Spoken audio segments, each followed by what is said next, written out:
ਸਤਿ ਸ਼੍ਰੀ ਅਕਾਲ ਜੀ ਦਾ ਖਾਲਸ ਟੀਵੀ ਦੇਖਣ ਵਾਲੇ ਦੇਸ਼ ਦੁਨੀਆ ਦੇ ਸਾਰੇ ਦਰਸ਼ਕਾਂ ਦਾ ਬਹੁਤ-ਬਹੁਤ ਸਵਾਗਤ ਹੈ। ਪੰਜਾਬ ਦੀਆਂ ਖਾਸ ਖਬਰਾਂ ਦੇ ਖਾਸ ਬੁਲੇਟਿਨ ਦੇ ਨਾਲ ਮੈਂ ਹਰਸ਼ਰਨ ਕੌਰ। ਅੱਜ 6 ਦਸੰਬਰ ਹੈ, ਦਿਨ ਸੋਮਵਾਰ ਹੈ। ਖਬਰਾਂ ਤੋਂ ਪਹਿਲਾਂ ਅਸੀਂ ਤੁਹਾਨੂੰ ਸਰਬੰਸਦਾਨੀ ਦਸ਼ਮੇਸ਼ ਪਿਤਾ ਸ਼੍ਰੀ ਗੁਰੂ ਗੋਬਿੰਦ ਸਿੰਘ ਪਾਤਸ਼ਾਹ ਦੇ ਗੁਰਤਾ ਗੱਦੀ ਦਿਹਾੜੇ ਦੀਆਂ ਵਧਾਈਆਂ ਦਿੰਦੇ ਹਾਂ। ਸਭ ਤੋਂ ਵੱਡੀ ਖਬਰ ਤੁਹਾਨੂੰ ਨਾਗਾਲੈਂਡ ਤੋਂ ਹੀ ਦੱਸਾਂਗੇ, ਜਿੱਥੇ ਫੌਜ ਦੇ ਵੱਲੋਂ ਕੀਤੀ ਗੋਲੀਬਾਰੀ ਦੇ ਵਿੱਚ 14 ਆਮ ਲੋਕ ਮਾਰੇ ਗਏ ਨੇ। ਕੱਲ ਰਾਤ ਤੱਕ ਇਹ ਗਿਣਤੀ 13 ਸੀ ਤੇ ਹੁਣ ਵੱਧ ਕੇ 14 ਹੋ ਗਈ ਹੈ। ਗੋਲੀਬਾਰੀ ਦੀਆਂ 2 ਵੱਖ-ਵੱਖ ਘਟਨਾਵਾਂ ਵਾਪਰੀਆਂ ਨੇ। ਉਸ ਤੋਂ ਬਾਅਦ ਗੁੱਸੇ ਵਿੱਚ ਆਏ ਲੋਕਾਂ ਨੇ ਅਸਾਮ ਰਾਈਫਲਸ ਦੇ ਕੈਂਪ ਦੀ ਭੰਨ-ਤੋੜ ਵੀ ਕੀਤੀ। ਫੌਜ ਤੇ ਲੋਕਾਂ ਦੇ ਵਿਚਾਲੇ ਉਸ ਤੋਂ ਬਾਅਦ ਹਿੰਸਾ ਹੋਈ, ਜਿਹਦੇ ਵਿੱਚ ਇੱਕ ਫੌਜੀ ਦੀ ਮੌਤ ਦੀ ਵੀ ਖਬਰ ਹੈ।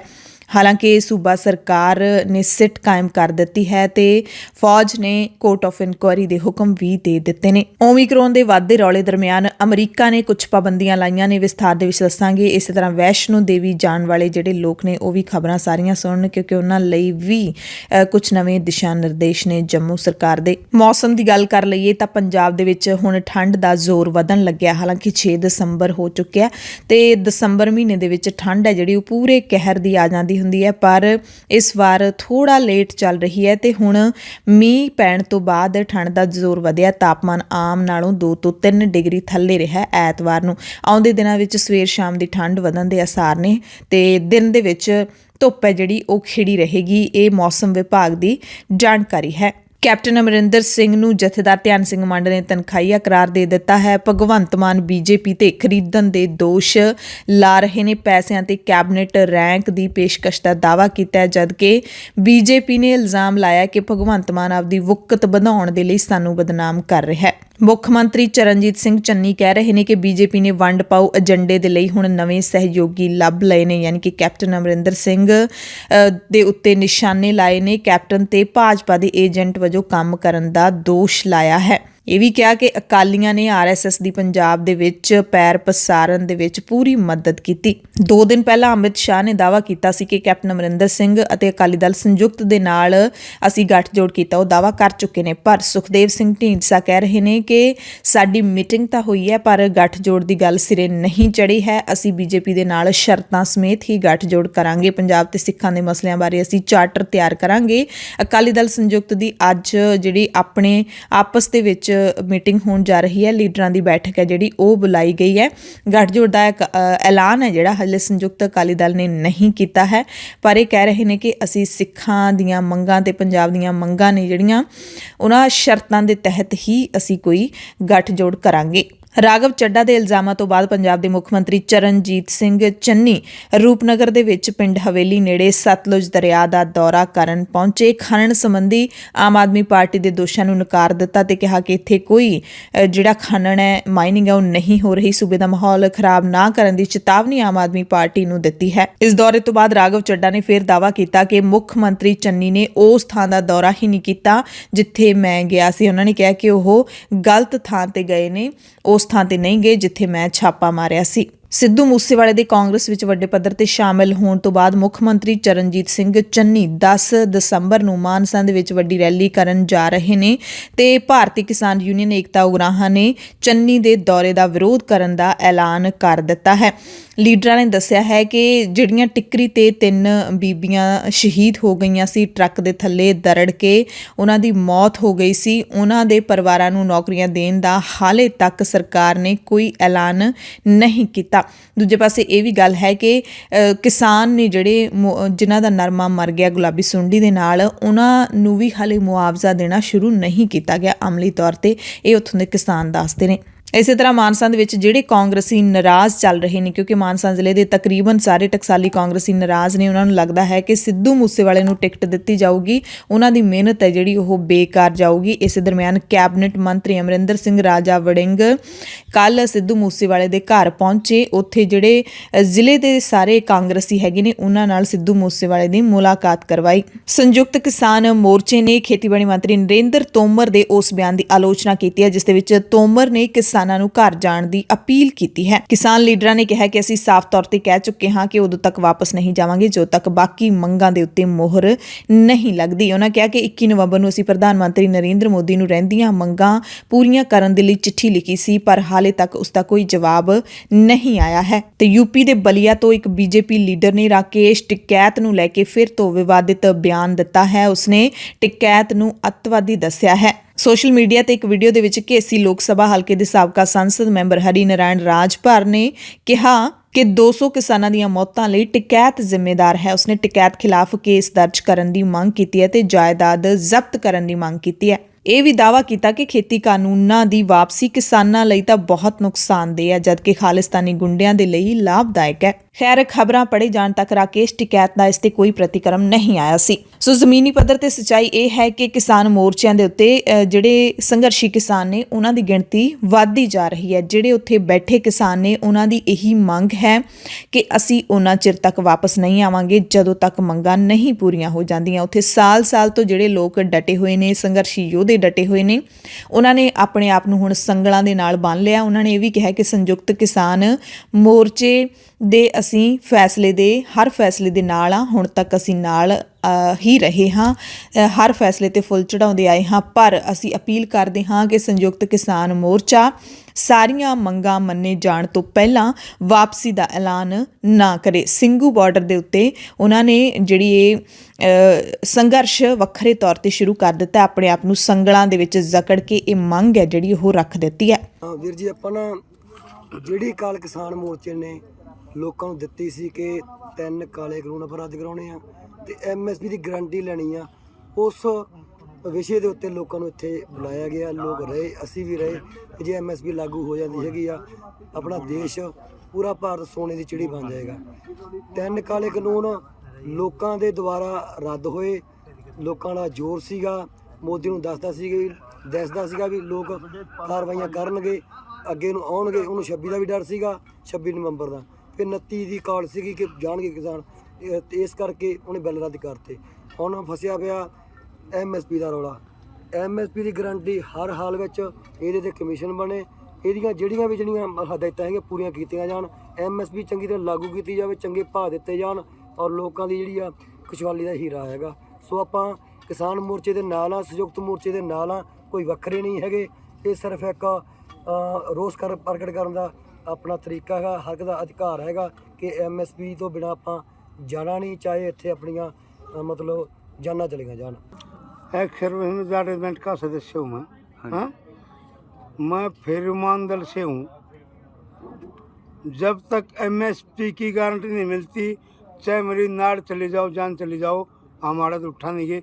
भूख हड़ताल बैठा हूँ मैं बस। साडी संयुक्त मोर्चे के चरणों च अपील आ। ਅਸੀਂ ਸੰਯੁਕਤ ਮੋਰਚੇ ਦੇ ਸ਼ੁਰੂ ਤੋਂ ਸਹਿਯੋਗ ਵਿੱਚ ਰਹੇ ਹਾਂ ਤੇ ਅਗਰ ਅਸੀਂ MSP ਤੋਂ ਬਗੈਰ ਉੱਠਦੇ ਹਾਂ ਤੇ ਸਾਡਾ ਬਹੁਤ ਨੁਕਸਾਨ ਆ। ਇਹ ਜਿਹੜਾ ਪੰਜਾਬ ਆ, ਪੰਜਾਬ ਦਾ ਵਰਲਡ 'ਚ ਨਾਂ ਹੋਣ ਵਾਲਾ ਇਹ ਅੰਦੋਲਨ ਜਿਹੜਾ ਵਾ ਪੰਜਾਬੀਆਂ ਦੇ ਨਾਂ ਨਾਲ ਜਾਣਿਆ ਜਾਊਗਾ ਜੇਕਰ ਅਸੀਂ ਇਹ ਅੰਦੋਲਨ ਜਿਹੜਾ ਵਾ ਇਹਨੂੰ MSP ਦਬਾ ਕੇ ਜਾਂਦੇ ਆ। ਜਿਹੜੇ ਵੱਡੇ ਵੱਡੇ ਕਾਰਪੋਰੇਟ ਘਰਾਣੇ ਆ, ਮਤਲਬ ਅਮਰੀਕਾ, ਵੱਡੇ ਵੱਡੇ ਇੰਡੋਨੇਸ਼ੀਆ ਵਗੈਰਾ ਹੋਰ ਸਟੇਟਾਂ ਦੇ ਵਿੱਚ, ਦੇਸ਼ਾਂ ਦੇ ਵਿੱਚ ਵੀ ਇਹ ਪੰਜਾਬ ਦਾ ਸਿਰ ਉੱਚਾ ਹੋਊਗਾ। ਇਸ ਕਰਕੇ ਸੰਯੁਕਤ ਮੋਰਚੇ ਦੇ ਚਰਨਾਂ 'ਚ ਬੇਨਤੀ ਆ ਵੀ ਉਹ ਜਿਹੜਾ ਵਾ MSP ਤੇ ਦਬਾਅ ਬਣਾਇਆ ਜਾਵੇ ਤੇ MSP ਲਾਗੂ ਕਰਾਈ ਜਾਵੇ। ਵਾਹਿਗੁਰੂ ਜੀ ਕਾ ਖਾਲਸਾ, ਵਾਹਿਗੁਰੂ ਜੀ ਕੀ ਫਤਿਹ। ਮੈਂ ਸਾਰੇ ਵੀਰਾਂ ਨੂੰ ਇਹ ਕਹਿਣਾ ਚਾਹੁੰਦਾ ਕਿ ਇਹ ਅੰਦੋਲਨ ਜਿਹੜਾ ਛਿੜਿਆ ਹੋਇਆ, ਇਸ ਅੰਦੋਲਨ ਦੀ ਬੜੀ ਸਾਨੂੰ ਦੇਣ ਹੈ। ਸਾਡੇ ਇਹ ਅੰਦੋਲਨ ਨੇ ਬੜੀ ਚੀਜ਼ਾਂ ਸਾਨੂੰ ਸਿਖਾਈਆਂ ਨੇ। ਸਾਨੂੰ ਇੱਕ ਸਾਲ ਹੋ ਗਿਆ, ਇੱਕ ਸਾਲ ਤੋਂ ਵੱਧ ਵੀ, 10 ਦਿਨ ਵੱਧ ਹੋ ਗਏ ਆ। ਤੇ ਇਹ ਜਿਹੜਾ ਅੰਦੋਲਨ ਹੈ, ਇਸ ਅੰਦੋਲਨ ਦੇ ਵਿੱਚ ਅਸੀਂ ਬਹੁਤ ਕੁਝ ਸਿੱਖ ਕੇ ਅੱਜ ਅਸੀਂ ਇੱਥੇ ਬੈਠੇ ਹੋਏ ਹਾਂ। ਕਿਉਂਕਿ ਸਾਨੂੰ ਕੁਝ ਚੀਜ਼ਾਂ ਐਸਾ ਲੱਗ ਰਿਹਾ ਕਿ ਥੋੜਾ ਜਿਹਾ ਫਰਕ ਜਿਹਾ ਲੱਗ ਰਿਹਾ ਸੀ। ਜਿੱਦਾਂ ਤੁਸੀਂ ਦੇਖ ਸਕਦੇ ਵੀ ਕਮੇਟੀ ਬਣੀ ਹੈ, ਅਸੀਂ ਸੰਯੁਕਤ ਮੋਰਚੇ ਦੇ ਨਾਲ ਹੈ ਔਰ ਕਮੇਟੀ 'ਚ ਵੀ ਸਹਿਮਤ ਹੈ। ਅਸੀਂ ਸੰਯੁਕਤ ਮੋਰਚੇ ਨੂੰ ਇਹ ਦਰਖਾਸਤ ਕਰਨਾ ਚਾਹੁੰਦੇ ਹਾਂ ਕਿ ਅੰਦੋਲਨ ਇੱਥੇ ਰਹੇ, ਕਮੇਟੀ ਕੰਮ ਕਰੇ, ਤੇ ਅਸੀਂ ਸਹਿਮਤ ਹੈ। ਲੇਕਿਨ ਅਗਰ ਸੰਯੁਕਤ ਮੋਰਚਾ ਹੈ ਕਿ ਅੰਦੋਲਨ ਜਾਏ ਤੇ ਅਸੀਂ ਕਮੇਟੀ ਨਾਲ, ਸਰਕਾਰ ਨਾਲ ਬੈਠ ਕੇ ਕਮੇਟੀ ਦੇ ਤੌਰ ਤੇ ਕੰਮ ਕਰਦੇ ਹਾਂ, ਇਹ ਚੀਜ਼ ਅਸੀਂ ਮਨਜ਼ੂਰ ਨਹੀਂ, ਅਸੀਂ ਇਹਦੇ ਨਾਲ ਸਹਿਮਤ ਨਹੀਂ। ਤੇ ਸਾਰੇ ਵੀਰਾਂ ਨੂੰ ਇਹੀ ਅਰਜ਼ ਹੈ ਕਿ ਸਾਡੇ ਨਾਲ ਹਰਿਆਣੇ ਤੋਂ ਰਜਿੰਦਰ ਤਾਊ ਬੈਠੇ ਹੋਏ ਹੈ, ਬਹੁਤ ਫੇਮਸ ਚਿਹਰਾ ਨੇ, ਇਹ ਵੀ ਥੋੜੇ ਆਪਣੇ ਸ਼ਬਦ ਰੱਖਣਗੇ। सत श्री अकाल। वाहेगुरु का खालसा वाहेगुरु की फतेह। भाई साहब, हम तो एक ही बात कहना चाहते हैं, इन संयुक्त मोर्चे के साथ और साथ रहेंगे और साथ थे, लेकिन एमएसटी की गारंटी ले बगैर यहाँ से नहीं जाएंगे। मरना मंजूर है, दाह संस्कार भी कर सकते हैं हम अपना। है ताऊ जिंदाबाद, जिंदाबाद। हम अपना दाह संस्कार भी कर सकते हैं, लेकिन अपने इस पगड़ी में आंत नहीं आने देंगे तो कुछ हमारी नाड़ जाओ। और पुत्रे, अंबानी अडानी की बहू दप्पी हुए 3 लाख का एक कप आएगा और हमने 10 रुपए की शाम भी महाराज कुर्ता धोती में भी मोदी का चरमराट होया। अब ये तो कुर्ता धोती पहन रहे हैं और हमने उगाड़े हटा दे, तू सड़का पर गए तो उगाड़े कर दिए, फिर सड़का पर गए उगाड़े ना हटा हुआ। और उसका पहने हुए सूट की भी बोली 4 करोड़ की लगती है, उसने वो तो इतना प्यारा लगे। हमारी कुर्ता धोती भी उन्हें दुश्मन दिखाई। रेल लाइन इसने बेच दी, हवाई अड्डा इन्हें बेच दिया, लाल किला इसने बेच दिया और किसान बेचना बाकी रह रहा था। इनकी थोड़ी आँख खुल गई। ਟਿਕਰੀ ਬਾਰਡਰ ਤੇ ਕਿਸਾਨ ਲੀਡਰਾਂ ਨੇ ਡਾਕਟਰ ਸਵਾਈਮਾਨ ਸਿੰਘ ਦਾ ਸਨਮਾਨ ਕੀਤਾ, ਜਿਹੜੇ ਕਿ ਅਮਰੀਕਾ ਦੇ ਡਾਕਟਰ ਨੇ ਤੇ ਜਦੋਂ ਤੋਂ ਸੰਘਰਸ਼ ਸ਼ੁਰੂ ਹੋਇਆ ਉਦੋਂ ਇੱਥੇ ਆਏ ਸੀ ਤੇ ਇੱਥੋਂ ਦੇ ਹੀ ਹੋ ਕੇ ਰਹਿ ਗਏ ਨੇ। ਡਾਕਟਰ ਸਵਾਈਮਾਨ ਦਾ ਜਿਹੜਾ ਚਿਹਰਾ ਮੋਹਰਾ ਵੀ ਬਦਲ ਗਿਆ, ਉਹਨਾਂ ਦੀ ਦਿੱਖ ਹੈ ਜਿਹੜੀ ਉਹ ਵੀ ਪੂਰਨ ਸਿੱਖ ਦੇ ਵਾਲੀ ਹੋ ਗਈ ਹੈ। ਆਪਣੀ ਸੁੱਖ ਆਰਾਮ ਦੀ ਅਮਰੀਕਾ ਵਾਲੀ ਜ਼ਿੰਦਗੀ ਛੱਡ ਕੇ ਡਾਕਟਰ ਸਵਾਈਮਾਨ ਕਿਸਾਨਾਂ ਦੇ ਸੰਘਰਸ਼ ਦੇ ਵਿੱਚ ਬਹੁਤ ਵੱਡੇ ਪੱਧਰ ਦੇ ਉੱਤੇ ਉਹਨਾਂ ਦਾ ਸਾਥ ਹੈ ਜਿਹੜਾ ਉਹ ਦੇ ਰਹੇ ਨੇ, ਉਹਨਾਂ ਦੀ ਮਦਦ ਕਰ ਰਹੇ ਨੇ। ਇੱਥੇ ਟਿਕਰੀ ਬਾਰਡਰ ਤੇ ਜਿਹੜੇ ਕਮਾਨ ਸੰਭਾਲ ਰਹੇ ਮੁੱਖ ਲੀਡਰ ਬੂਟਾ ਸਿੰਘ ਬੁਰਜਗਿੱਲ, ਉਹਨਾਂ ਤੇ ਹੋਰ ਲੀਡਰਾਂ ਨੇ ਡਾਕਟਰ ਸਵਾਈਮਾਨ ਸਿੰਘ ਦਾ ਸਨਮਾਨ ਕੀਤਾ। ਮਾਫੀ ਮੰਗ ਕੇ ਮੁੱਕਰ ਜਾਣ ਤੋਂ ਬਾਅਦ ਕਿਸਾਨ ਬੀਬੀਆਂ ਨੇ ਕੰਗਣਾ ਨੂੰ ਚੁਣੌਤੀ ਦਿੱਤੀ ਹੈ ਕਿ ਪੰਜਾਬ 'ਚ ਹੁਣ ਪੈਰ ਧਰ ਕੇ ਦਿਖਾਵੇ। ਜਿਹੜੀਆਂ 2 ਬੀਬੀਆਂ ਬਲਬੀਰ ਕੌਰ ਤੇ ਜਰਨੈਲ ਕੌਰ ਦੇ ਨਾਲ ਕੰਗਣਾ ਨੇ ਗੱਲ ਕੀਤੀ ਸੀ, ਮਾਫੀ ਮੰਗੀ ਸੀ, ਉਹਨਾਂ ਨੇ ਹੁਣ ਕਹਿ ਦਿੱਤਾ ਹੈ ਕਿ ਅੱਗੇ ਤੋਂ ਜਦੋਂ ਕੰਗਣਾ ਆਏਗੀ ਤਾਂ ਇੱਥੇ ਪੰਜਾਬ 'ਚ ਪਹਿਲੀ ਗੱਲ ਤਾਂ ਵੜਨ ਨਹੀਂ ਦੇਵਾਂਗੇ। ਸਾਡੀ ਸ਼ਰਾਫਤ ਦਾ ਫਾਇਦਾ ਚੁੱਕ ਕੇ ਗਈ ਹੈ ਉਹ, ਸਾਡੇ ਸਾਹਮਣੇ ਉਸ ਨੇ ਮਾਫੀ ਮੰਗੀ ਹੈ ਅਤੇ ਫਿਰ ਮਾਫੀ ਮੰਗਣ ਤੋਂ ਬਾਅਦ ਉਹਨੇ ਜੈਕਾਰਾ ਵੀ ਛੱਡਿਆ ਸੀ। ਹੁਣ ਮੁੱਕਰ ਗਈ ਤਾਂ ਮਰੇ ਮੁੱਕਰੇ ਦਾ ਅਸੀਂ ਕੀ ਕਰ ਸਕਦੇ ਹਾਂ। ਬੀਬੀਆਂ ਨੇ ਐਲਾਨ ਕੀਤਾ ਕਿ ਕੰਗਣਾ ਤੋਂ ਹੁਣ ਦੁਬਾਰਾ ਮਾਫੀ ਮੰਗਵਾਵਾਂਗੇ, ਉਹ ਵੀ ਲਿਖਤੀ। ਸਾਡੀ ਸ਼ਰਾਫਤ ਦਾ ਫਾਇਦਾ ਜਿਹੜਾ ਉਸਨੇ ਗਲਤ ਚੁੱਕਿਆ ਹੈ, ਮਾਫੀ ਮੰਗਣ ਤੋਂ ਬਾਅਦ ਮੁੱਕਰ ਗਈ ਹੈ। ਇਹਨਾਂ ਵਿੱਚੋਂ ਬੀਬੀ ਜਰਨੈਲ ਕੌਰ ਵਿਧਵਾ ਕਿਸਾਨ ਹੈਗੀ ਹੈ ਤੇ ਖੁਦ ਇਸਨੇ ਖੇਤੀ ਕੀਤੀ ਹੈ। ਪਤੀ ਉਦੋਂ ਗੁਜ਼ਰ ਗਿਆ ਸੀ ਜਦੋਂ ਬੱਚੇ ਛੋਟੇ ਸੀ। ਇੱਕ ਧੀ ਦੀ ਵੀ ਮੌਤ ਹੋ ਚੁੱਕੀ ਹੈ, ਹੁਣ ਪੁੱਤ ਬਚਿਆ ਜਿਹੜਾ ਖੇਤੀ ਕਰਦਾ ਹੈ। ਸੰਯੁਕਤ ਕਿਸਾਨ ਮੋਰਚੇ ਨੇ ਕਿਸਾਨੀ ਸੰਘਰਸ਼ ਦਰਮਿਆਨ ਮਿਲੇ ਫੰਡਾਂ ਨੂੰ ਜਨਤਕ ਕੀਤਾ ਹੈ। ਦਾਅਵਾ ਕੀਤਾ ਕਿ ਹੁਣ ਤੱਕ 6 ਕਰੋੜ ਦੇ ਫੰਡ ਮਿਲੇ ਨੇ। ਸੋਸ਼ਲ ਮੀਡੀਆ ਦੇ ਉੱਤੇ 38 ਲੱਖ ਤੋਂ ਵੱਧ ਦਾ ਖਰਚਾ ਹੋ ਗਿਆ। ਸਟੇਜ ਸਾਊਂਡ ਤੇ ਲਾਈਟਿੰਗ ਦੇ ਉੱਤੇ 81 ਲੱਖ ਤੋਂ ਵੱਧ ਦਾ ਖਰਚਾ ਹੋ ਚੁੱਕਿਆ ਤੇ 96 ਲੱਖ ਰੁਪਏ ਹਲੇ ਬਾਕੀ ਪਏ ਨੇ। ਕਿਸਾਨ ਮੋਰਚੇ ਦੇ ਇਕੱਠੇ ਹੋਏ ਫੰਡਾਂ ਨੂੰ ਲੈ ਕੇ ਉਂਗਲ ਹੈ ਜਿਹੜੀ ਉਹ ਉੱਠਦੀ ਰਹੀ ਹੈ ਤੇ ਸ਼ਾਇਦ ਮੋਰਚੇ ਨੇ ਹਿਸਾਬ ਕਿਤਾਬ ਦੇ ਕੇ ਜਿਹੜੇ ਉਂਗਲ ਚੱਕਣ ਵਾਲੇ ਲੋਕ ਨੇ ਉਹਨਾਂ ਦਾ ਮੂੰਹ ਬੰਦ ਕਰਨ ਦੀ ਕੋਸ਼ਿਸ਼ ਕੀਤੀ ਹੈ। ਮੋਰਚੇ ਨੇ ਇਹ ਵੀ ਦਾਅਵਾ ਕੀਤਾ ਹੈ ਕਿ ਇਹਨਾਂ ਪੈਸਿਆਂ ਦੇ ਵਿੱਚੋਂ 68 ਲੱਖ ਰੁਪਏ ਨੇ ਜਿਹੜੇ ਉਹ ਹਾਦਸੇ, ਮੌਤਾਂ ਅਤੇ ਸਿਹਤ ਤੇ ਖਰਚੇ ਗਏ ਨੇ। ਪਰ ਇਹ ਸੱਚਾਈ ਹੈ ਕਿ ਸੰਯੁਕਤ ਕਿਸਾਨ ਮੋਰਚੇ ਵੱਲੋਂ ਬਾਰਡਰਾਂ ਦੇ ਉੱਤੇ ਨਾ ਤਾਂ ਕੋਈ ਪੱਕਾ ਲੰਗਰ ਇੱਥੇ ਸੰਘਰਸ਼ੀ ਯੋਧਿਆਂ ਦੇ ਲਈ ਲਾਇਆ ਗਿਆ ਹੈ, ਨਾ ਹੀ ਕੋਈ ਪੱਕਾ ਹਸਪਤਾਲ ਬਣਾਇਆ ਗਿਆ ਹੈ। ਜਿਹੜੇ ਕਿਸਾਨ ਨੇ ਜਾਂ ਫਿਰ ਕਿਸਾਨਾਂ ਦੇ ਹਮਾਇਤੀ ਨੇ ਉਹੀ ਲੋਕ ਇੱਥੇ ਡਟ ਕੇ ਬੈਠੇ ਨੇ ਤੇ ਉਹਨਾਂ ਨੂੰ ਵੀ ਮੋਰਚੇ ਦੇ ਫੰਡਾਂ ਵਿੱਚੋਂ ਕਦੇ ਕੋਈ ਸਹਾਇਤਾ ਨਹੀਂ ਦਿੱਤੀ ਗਈ ਹੈ। ਚੰਨੀ ਸਰਕਾਰ ਹਕੀਕੀ ਤੌਰ ਤੇ ਹੁਣ ਮੁਲਾਜ਼ਮਾਂ ਦਾ ਸੰਘਰਸ਼ ਦਬਾਉਣ ਲੱਗੀ ਹੈ। ਪਿਛਲੇ ਦਿਨੀ ਮੁੱਖ ਮੰਤਰੀ ਚੰਨੀ ਨੇ ਐਲਾਨ ਕੀਤਾ ਸੀ ਕਿ ਜਿਹੜੇ ਟੈਂਕੀ ਤੇ ਚੜਨਗੇ ਜਾਂ ਫਿਰ ਸਾਡੇ ਪ੍ਰੋਗਰਾਮਾਂ ਦੇ ਵਿੱਚ ਖਲਲ ਪਾਉਣਗੇ ਉਹਨਾਂ ਖਿਲਾਫ ਪਰਚੇ ਦਰਜ ਕਰੋ। ਬਠਿੰਡਾ ਤੋਂ ਖਬਰ ਮਿਲੀ ਹੈ ਜਿੱਥੇ ਪੀਆਰਟੀਸੀ ਡਿਪੂ ਬਠਿੰਡਾ ਦੇ ਜੀਐਮ ਦੀ ਸ਼ਿਕਾਇਤ ਤੇ ਧਰਨਾਕਾਰੀ ਮੁਲਾਜ਼ਮਾਂ ਤੇ ਕੇਸ ਦਰਜ ਕੀਤੇ ਗਏ ਨੇ। ਦਰਅਸਲ ਪੂਰੇ ਪੰਜਾਬ ਦੇ ਵਿੱਚ ਪੀਆਰਟੀਸੀ ਤੇ ਰੋਡਵੇਜ਼ ਦੇ ਕੱਚੇ ਕਾਮੇ ਨੇ ਜਿਹੜੇ ਉਹ ਕਈ ਮਹੀਨਿਆਂ ਤੋਂ ਵਿਰੋਧ ਕਰ ਰਹੇ ਨੇ। ਇਸੇ ਤਰ੍ਹਾਂ ਸਾਹਿਬਜ਼ਾਦਾ ਅਜੀਤ ਸਿੰਘ ਨਗਰ ਮੋਹਾਲੀ ਦੇ ਵਿੱਚ ਮੁੱਖ ਮੰਤਰੀ ਚਰਨਜੀਤ ਸਿੰਘ ਚੰਨੀ ਦੀ ਰਿਹਾਇਸ਼ ਘੇਰਨ ਜਾਂਦੇ ਕੱਚੇ ਅਧਿਆਪਕਾਂ ਦੀ ਪੁਲਿਸ ਦੇ ਨਾਲ ਝੜਪ ਹੋ ਗਈ। ਚੰਡੀਗੜ੍ਹ ਪੁਲਿਸ ਨੇ ਜਲ ਤੋਪਾਂ ਫੇਰ ਬੀੜ ਦਿੱਤੀਆਂ, ਜਲ ਤੋਪਾਂ ਦੀ ਵਰਤੋਂ ਕੀਤੀ ਤੇ ਇਸੇ ਦਰਮਿਆਨ ਦਸਤਾਰਾਂ ਵੀ ਉਤਰ ਗਈਆਂ। ਪ੍ਰਦਰਸ਼ਨਕਾਰੀਆਂ ਨੂੰ ਹਿਰਾਸਤ ਦੇ ਵਿੱਚ ਵੀ ਲਿਆ ਗਿਆ। ਮਾਲਵੇ ਦੇ ਵਿੱਚ ਡੇਰਾ ਸਿਰਸਾ ਦੇ ਜਿਹੜੇ ਪ੍ਰੇਮੀ ਹੈਗੇ ਨੇ, ਬਲਾਤਕਾਰੀ ਤੇ ਕਾਤਲ ਸਾਧ ਦੇ ਚੇਲੇ ਨੇ ਜਿਹੜੇ, ਉਹ ਸਰਗਰਮੀਆਂ ਵਧਾ ਰਹੇ ਨੇ, ਜਿਸ ਤੋਂ ਬਾਅਦ ਪੰਜਾਬ ਪੁਲਿਸ ਨੇ ਫਰੀਦਕੋਟ ਵਿੱਚ ਡੇਰਾ ਸਿਰਸਾ ਦੀਆਂ ਬ੍ਰਾਂਚਾਂ ਦੀ ਸੁਰੱਖਿਆ ਜਿਹੜੀ ਉਹ ਵਧਾ ਦਿੱਤੀ ਹੈ। ਪੰਜਾਬ ਦੇ ਹੋਰ ਡੇਰਿਆਂ ਦੀ ਸੁਰੱਖਿਆ ਵਿੱਚ ਵੀ ਵਾਧਾ ਕਰ ਦਿੱਤਾ ਗਿਆ। ਵਿਧਾਨ ਸਭਾ ਚੋਣਾਂ ਦੇ ਮੱਦੇਨਜ਼ਰ ਡੇਰਾ ਪ੍ਰੇਮੀ ਨੇ ਜਿਹੜੇ ਉਹ ਸਰਗਰਮੀਆਂ ਵਧਾ ਰਹੇ ਨੇ, ਆਪਣੇ ਸ਼ਕਤੀ ਪ੍ਰਦਰਸ਼ਨ ਕਰ ਰਹੇ ਨੇ। ਫਰੀਦਕੋਟ ਦੇ ਸੰਗਰੂਰ ਦੇ ਵਿੱਚ ਵੀ ਇਕੱਠ ਕੀਤਾ ਗਿਆ। ਹਾਲਾਂਕਿ ਵਾਰੀ-ਵਾਰੀ ਕਹਿ ਰਹੇ ਨੇ ਕਿ ਵਿਧਾਨ ਸਭਾ ਚੋਣਾਂ ਦੇ ਨਾਲ ਤਾਂ ਸਾਡਾ ਕੋਈ ਸੰਬੰਧ ਹੀ ਨਹੀਂ ਹੈ। ਪਿਛਲੇ ਦਿਨੀ ਸ਼ਹਿਰ ਲੁਧਿਆਣਾ ਦੇ ਵਿੱਚ ਇੱਕ ਬੱਚੀ ਦਿਲਰੋਜ਼ ਕੌਰ ਦਾ ਗੁਆਂਢਣ ਨੇ ਹੀ ਬਹੁਤ ਹੀ ਦਰਿੰਦਗੀ ਦੇ ਨਾਲ ਕਤਲ ਕਰ ਦਿੱਤਾ ਸੀ ਤੇ ਹੁਣ ਸ਼੍ਰੀ ਗੋਇੰਦਵਾਲ ਸਾਹਿਬ ਤੋਂ ਵੀ ਅਜਿਹੀ ਖਬਰ ਸਾਹਮਣੇ ਆਈ ਹੈ ਤੇ ਬਹੁਤ ਹੀ ਨਮੋਸ਼ੀ ਵਾਲੀ ਗੱਲ ਹੈ ਕਿ ਇਤਿਹਾਸਿਕ ਗੁਰਦੁਆਰਾ ਬੌਲੀ ਸਾਹਿਬ ਦੀ ਹਦੂਦ ਦੀ ਅੰਦਰਲੀ ਪਾਰਕਿੰਗ ਦੇ ਵਿੱਚ ਬੱਚੀ 6 ਸਾਲ ਦੀ ਦੱਬੀ ਹੋਈ ਮਿਲੀ ਹੈ। ਬੱਚੀ ਦੀ ਲਾਸ਼ ਮਿਲਣ ਤੋਂ ਬਾਅਦ ਮਾਂ ਦਾ ਬਹੁਤ ਹੀ ਬੁਰਾ ਹਾਲ ਹੈ। ਤਸਵੀਰਾਂ ਨੇ ਜਿਹੜੀਆਂ ਉਹ ਅਸੀਂ ਦੇਖ ਨਹੀਂ ਸਕਦੇ। ਪਿਛਲੇ 6 ਦਿਨਾਂ ਤੋਂ ਬੱਚੀ ਲਾਪਤਾ ਸੀ। ਘਰੋਂ ਗੁਰਦੁਆਰਾ ਬੌਲੀ ਸਾਹਿਬ ਮੱਥਾ ਟੇਕਣ ਗਈ ਸੀ ਪਰ ਵਾਪਸ ਨਹੀਂ ਆਈ। ਹੁਣ ਬੱਚੀ ਦੇ ਨਾਲ ਕੀ ਵਾਪਰਿਆ ਹੈ ਇਹ ਤਾਂ ਹੁਣ ਪੁਲਿਸ ਦੀ ਜਾਂਚ ਹੈ ਜਿਹੜੀ ਉਹ ਹੀ ਦੱਸ ਸਕਦੀ ਹੈ। ਪੰਜਾਬ ਦੀਆਂ ਖਾਸ ਖਬਰਾਂ ਦੇ ਖਾਸ ਬੁਲੇਟਿਨ ਦੇ ਵਿੱਚ ਹੁਣ ਖਬਰਾਂ ਵਿਸਤਾਰ ਦੇ ਨਾਲ। ਦੁਨੀਆ ਭਰ ਦੇ ਵਿੱਚ ਓਮਿਕਰੋਨ ਦੇ ਕੇਸਾਂ ਦੇ ਰੌਲੇ ਦੇ ਮੱਦੇਨਜ਼ਰ ਅਮਰੀਕਾ ਨੇ USA ਦੇ ਵਿੱਚ ਦਾਖਲ ਹੋਣ ਵਾਲੇ ਯਾਤਰੀਆਂ ਵਾਸਤੇ ਕੋਵਿਡ ਦੀ ਨੈਗੇਟਿਵ ਰਿਪੋਰਟ ਲਾਜ਼ਮੀ ਕਰ ਦਿੱਤੀ ਹੈ। ਯਾਨੀ ਕਿ ਜੇ ਹੁਣ ਕਿਸੇ ਨੇ ਵੀ ਅਮਰੀਕਾ ਜਾਣਾ ਹੈ, ਕਿਸੇ ਵੀ ਮੁਲਕ ਤੋਂ ਜਾਣਾ ਹੈ ਤਾਂ ਕੋਵਿਡ ਦੀ ਨੈਗੇਟਿਵ ਰਿਪੋਰਟ ਤੁਹਾਨੂੰ ਦਿਖਾਉਣੀ ਪਵੇਗੀ ਤੇ ਭਾਰਤੀ ਮੂਲ ਦੇ ਲੋਕ ਵੀ ਇਹਨਾਂ ਦੇ ਵਿੱਚ ਸ਼ਾਮਿਲ ਨੇ। ਨਵੇਂ ਹੁਕਮ 6 ਦਸੰਬਰ ਤੋਂ ਯਾਨੀ ਕਿ ਸੋਮਵਾਰ ਤੋਂ ਲਾਗੂ ਹੋ ਜਾਣਗੇ। ਨਵੇਂ ਹੁਕਮਾਂ ਦੇ ਮੁਤਾਬਿਕ ਕਰੋਨਾ ਦੀ ਟੈਸਟ ਰਿਪੋਰਟ ਅਮਰੀਕਾ ਦੀ ਯਾਤਰਾ ਕਰਨ ਤੋਂ ਇੱਕ ਦਿਨ ਪਹਿਲਾਂ ਦੀ ਹੋਣੀ ਚਾਹੀਦੀ ਹੈ, ਸਿਰਫ ਇੱਕ ਦਿਨ ਪੁਰਾਣੀ ਹੋਣੀ ਚਾਹੀਦੀ ਹੈ। ਯਾਤਰੀਆਂ ਨੂੰ ਫਾਰਮ ਦੇ ਉੱਤੇ ਇਹ ਵੀ ਦੱਸਣਾ ਪਊਗਾ ਕਿ ਜਿਹੜੀ ਉਹ ਜਾਣਕਾਰੀ ਦੇ ਰਿਹਾ ਹੈ ਉਹ ਬਿਲਕੁਲ ਸੱਚ ਹੈ। ਤੇ ਇੱਧਰ ਦਿੱਲੀ ਦੇ ਵਿੱਚ ਵੀ ਓਮਿਕਰੋਨ ਦਾ ਇੱਕ ਕੇਸ ਪਾਇਆ ਗਿਆ ਹੈ। ਦਿੱਲੀ ਦੇ ਸਿਹਤ ਮੰਤਰੀ ਸਤਿੰਦਰ ਜੈਨ ਨੇ ਇਸ ਦੀ ਪੁਸ਼ਟੀ ਕੀਤੀ ਹੈ ਤੇ ਹੁਣ ਤੱਕ ਦੇਸ਼ ਦੇ ਵਿੱਚ ਓਮਿਕਰੋਨ ਦੇ 4 ਮਾਮਲੇ ਸਾਹਮਣੇ ਆ ਚੁੱਕੇ ਨੇ। ਕਿਹਾ ਜਾ ਰਿਹਾ ਹੈ ਕਿ ਕਰੋਨਾ ਦਾ ਇਹ ਰੂਪ ਡੈਲਟਾ ਤੋਂ 5 ਗੁਣਾ ਵੱਧ ਖਤਰਨਾਕ ਹੈ। ਦੇਸ਼ ਦੇ ਉਪ ਰਾਸ਼ਟਰਪਤੀ ਐਮ ਵੈਂਕਈਆ ਨਾਇਡੂ ਨੇ ਲੋਕਾਂ ਨੂੰ ਸਾਵਧਾਨ ਕਰਦਿਆਂ ਸਾਰੀਆਂ ਸਾਵਧਾਨੀਆਂ ਦੀ ਪਾਲਣਾ ਕਰਨ ਦੀ ਸਲਾਹ ਦਿੱਤੀ ਹੈ। ਹਾਲਾਂਕਿ ਉਹਨਾਂ ਨੇ ਕਿਹਾ ਕਿ ਨਵੇਂ ਰੂਪ ਤੋਂ ਘਬਰਾਉਣ ਦੀ ਕੋਈ ਲੋੜ ਨਹੀਂ ਹੈ।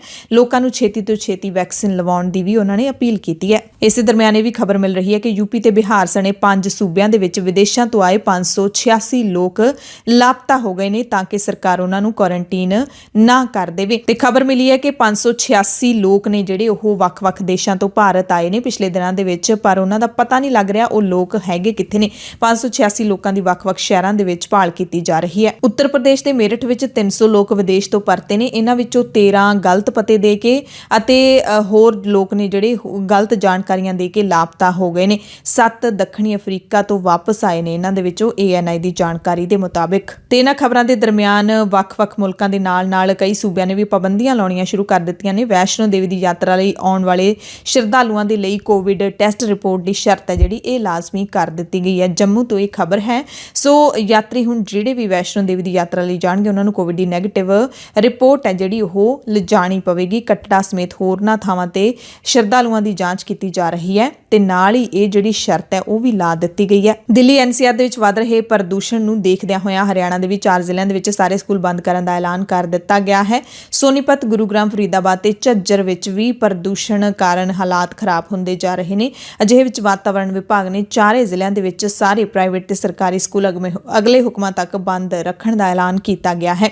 ਸਰਕਾਰ ਨੇ ਦਿੱਲੀ NCR ਦੇ ਵਿੱਚ ਪੈਂਦੇ ਇਹਨਾਂ 4 ਜ਼ਿਲ੍ਹਿਆਂ ਦੇ ਵਿੱਚ 14 ਨਵੰਬਰ ਨੂੰ ਵੀ ਸਕੂਲ ਬੰਦ ਕਰ ਦਿੱਤੇ ਸੀ ਜੋ 5 ਦਿਨ ਪਹਿਲਾਂ ਹੀ ਮੁੜ ਖੋਲ੍ਹੇ ਗਏ ਸੀ। ਇਸ ਦੇ ਨਾਲ ਹੀ ਵਾਤਾਵਰਣ ਵਿਭਾਗ ਨੇ ਹਰਿਆਣਾ ਦੇ 22 ਦੇ ਵਿੱਚੋਂ 14 ਜ਼ਿਲ੍ਹਿਆਂ ਦੇ ਵਿੱਚ ਹਰ ਤਰ੍ਹਾਂ ਦੇ ਨਿਰਮਾਣ ਕਾਰਜਾਂ ਤੇ ਵੀ ਪਾਬੰਦੀ ਲਾ ਦਿੱਤੀ ਹੈ। ਦਿੱਲੀ ਮੋਰਚੇ ਲਗਾਤਾਰ ਚੱਲ ਰਹੇ ਨੇ। ਕਿਸਾਨਾਂ ਨੇ ਇੱਕ ਦਿਨ ਪਹਿਲਾਂ ਹੀ ਐਲਾਨ ਕੀਤਾ ਹੈ ਕਿ ਅਸੀਂ ਆਪਣੀਆਂ ਮੰਗਾਂ ਪੂਰੀਆਂ ਮੰਨੇ ਜਾਣ ਤੱਕ ਮੋਰਚਿਆਂ ਦੇ ਵਿੱਚ ਡਟ ਕੇ ਬੈਠੇ ਰਹਾਂਗੇ। ਇਸੇ ਦਰਮਿਆਨ ਇਹ ਵੀ ਖਬਰ ਮਿਲ ਰਹੀ ਹੈ ਕਿ ਸਰਕਾਰ ਮੋਰਚੇ ਦੇ ਆਲੇ ਦੁਆਲੇ ਮੁੜ ਤੋਂ ਨਾਕੇਬੰਦੀ ਸਖਤ ਕਰ ਰਹੀ ਹੈ।